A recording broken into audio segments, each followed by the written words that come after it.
வணக்கம். ஜவை Z from Javadupatti Pudur. அதாவது பாஜக நிர்வாகிகள் ஆலோசனை கூட்டம் கிண்டி ஓட்டலில் 2 நாளைக்கு முன்னால் நடந்திருக்கு. அதில் நிர்மலா சீதாராமன் ரொம்ப ஹாட்டாக பேசியிருக்காங்க. அத்தனை நிர்வாகிகளும் வந்திருக்கிறாங்க, குஷ்பு உள்பட. ஆனால் அண்ணாமலை மட்டும் ஆப்சண்ட். நிர்மலா சீதாராமனுக்கும் அவருக்கும் கருத்து வேறுபாடுகள் இன்னும் இருந்து கொண்டிருக்கின்றன அப்படிங்கிறதுக்கு இது அற்புதமான ஒரு எடுத்துக்காட்டான ஒரு கூட்டமாக இது அமைஞ்சிருக்கு. அதே நேரத்தில் ஏகப்பட்ட குளறுபடிகள் நடந்த சுட்டி காட்டியிருக்கார். அப்போ 2024 நாடாளுமன்ற தேர்தலில் ஒரு சீட்டு கூட வரல. அதுக்கு காரணம் என்ன? நாம் கடுமையாக திட்டமிடவில்லை, கடுமையாக உழைக்கவில்லை.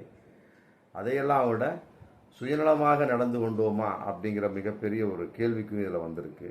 அதே நேரத்தில் என்னுடைய ஒரு வீடியோ, ஒரு ஹோட்டல் அதிபர்கிட்ட நான் பேசின வீடியோவை எப்படியோ ஒரு வகையில் வேண்டுமென்றே வெளியிட்டாங்க. அதன் அடிப்படையில் நான் யார்ட்டையும் நான் மன்னிப்பு கேட்கவில்லை என. அதனால் இதெல்லாம் இப்படிப்பட்ட ஒரு மிகப்பெரிய ஒரு குளறுபடிகள்லாம் இனிமேல் நடக்கக்கூடாது. அதே நேரத்தில் ராமநாதபுரம் மாவட்டத்தில் ரயில்வே பாலம் தேவைன்னு சொல்லி போட்டு எனக்கு ஒரு கம்ப்ளைண்ட் வந்தது. அதன் அடிப்படையில் நான் ரயில்வே அமைச்சர் அஸ்வினி வைபவ் அவரை சந்தித்து நான் கோரிக்கை வச்சேன்.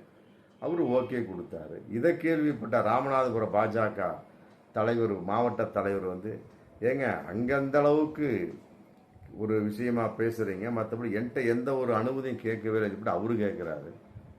நான் நிதி அமைச்சர், அவர்கிட்ட நான் எதுக்காக கேட்கணும்? ஒரு சாதாரண ஒரு மாவட்ட தலைவர்கிட்ட போய் ஒரு அமைச்சர் எதற்காக கேள்வி கேட்க வேண்டும்? இதெல்லாம் கட்சியில் இருக்கக்கூடிய மிகப்பெரிய ஒரு குறைபாடுகள், குளறுபடிகள்.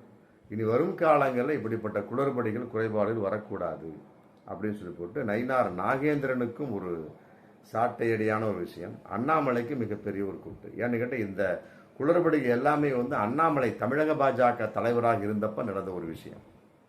இது கண்கூடான விஷயம். இதை நிர்மலா சீதாராமன் பப்ளிக்காக சொல்லாவிட்டாலுமே கூட மறைமுகமாக போட்டு அண்ணாமலையை தாக்கிவிட்டார் என்று தான் சொல்ல முடியும். அதே நேரத்தில் வரக்கூடிய 2026 சட்டமன்ற தேர்தல் எப்படியெல்லாம் பாஜக நடந்து கொள்ள வேண்டும் அப்படிங்கிற வகையில் நயினார் நாகேந்திரன் எப்படியெல்லாம் செயல்பட வேண்டும் அப்படிங்கிற மிகப்பெரிய ஒரு திட்டத்தின் அடிப்படையில் இந்த கூட்டம் முடிந்திருந்தாலுமே கூட அண்ணாமலை ஏன் வரவில்லை அப்படிங்கிறது மிகப்பெரிய ஒரு கேள்விக்குறி.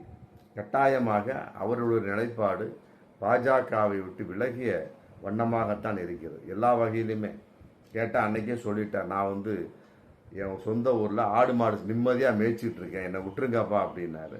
அப்புறம் திடீர் 2-3 கூட்டத்தில் இருந்தார். இப்படி போயிட்டு இருக்காரு. அண்ணாமலை நிலைப்பாடு கட்டாயமாக 2026 சட்டமன்ற தேர்தலில்